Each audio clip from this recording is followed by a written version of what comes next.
अरे यार 3 बजे फिल्म शुरू हो जाएगी, तू क्या कर रही है? बस मुझे 5 मिनट दे, मैं अभी साड़ी बदल कर आती हूँ। अरे बहू, तू अचानक कहाँ जा रही है? तेरी सास तुझे आवाज दे रही है। अरे छोड़ ना, ये बुढ़िया कभी नहीं सुधरेगी। क्या हुआ माँ जी? मैंने आपको कितनी बार मना किया है कि मुझे जाते हुए टोका मत कीजिए। मैं फिल्म देखने जा रही हूँ। तू अभी चली जाएगी तो मेरे लिए खाना कौन बनाएगा बहू? सुबह से भूखी बैठी हूँ। अरे माँ जी, आप कौन सा घर का काम करती हो जो आपको भूख लगी है? अच्छा, मुझे देर हो रही है, चलना रीटा। अंजलि के जाते ही सीता देवी अपनी किस्मत को कोसते हुए सारा दिन घर में भूखी बैठी रहती है। इस तरह अंजलि अपना बहू होने का कर्तव्य कभी नहीं निभाती थी।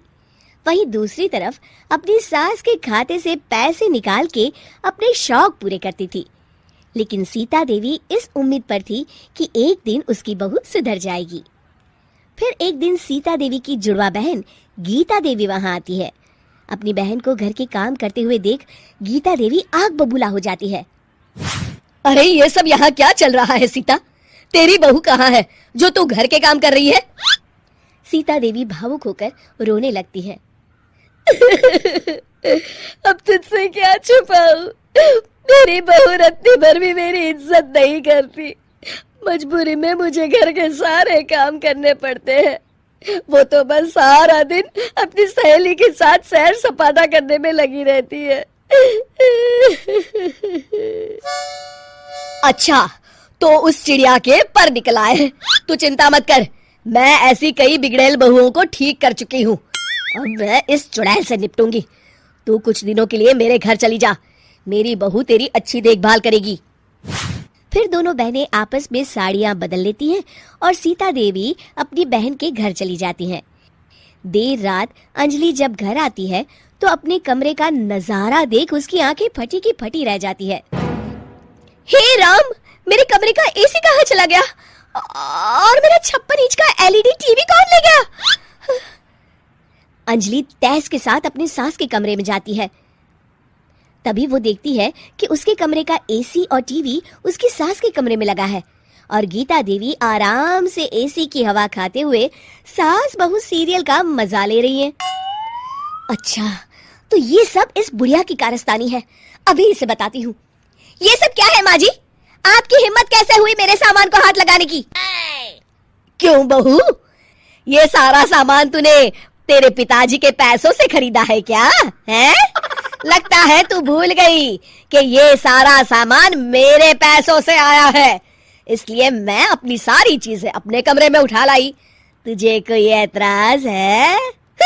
चल जा यहाँ से, सीरियल का मजा किरकिरा मत कर। गीता की बातों का कोई जवाब नहीं बनता देख अंजलि अपने दांत पीस कर रह जाती है। अगले दिन रीटा और अंजलि शॉपिंग पे जाने की तैयारी करती हैं। अंजलि जैसे ही अपनी स्कूटी पर बैठती है तभी गीता देवी स्कूटी की चाबी निकाल लेती है। अरे ये स्कूटी कहाँ लिए जा रही है? ये भी मेरी कमाई की है। माँ जी, ये तो आप हाथ कर रही हैं। मैं बाहर पैदल जाऊंगी क्या? हाँ, पैदल जा। वैसे भी तुझे घूमने का शौक है, मुझे नहीं। देखिए माँ जी, इस तरह मेरी सहेली के सामने मेरी बेइज्जती करके आप ठीक नहीं कर रही हैं। आप मुझे अच्छी तरह जानती हैं, बाद में आपको पछताना पड़ेगा। अच्छा, तो तू नहीं सुधरने वाली, मेरे ही घर में मुझे ही धमकी दे रही है। तेरी याददाश्त के लिए बता दूं कि ये मकान मेरे नाम पर है। अब तू देख, मैं आज ही अपने बिल्लू वकील को बुलाकर ये सारी जायदाद अनाथालय को दान कर देती हूँ, फिर तुझे एक ढेला भी नहीं मिलेगा। गीता की बातें सुनकर अंजलि के पैरों तले जमीन खिसक जाती है। अरे अगर तेरी सास ने तुझे अपनी जायदाद से बेदखल कर दिया तब तो तू सड़क पर आ जाएगी। मैं तो कहती हूँ चुपचाप अपनी सास से माफी मांग ले अंजलि। हाँ, तू बिल्कुल सही कहती है, मेरी सास का कोई भरोसा नहीं है। अरे नहीं नहीं माँ जी, ऐसा गजब मत करिए।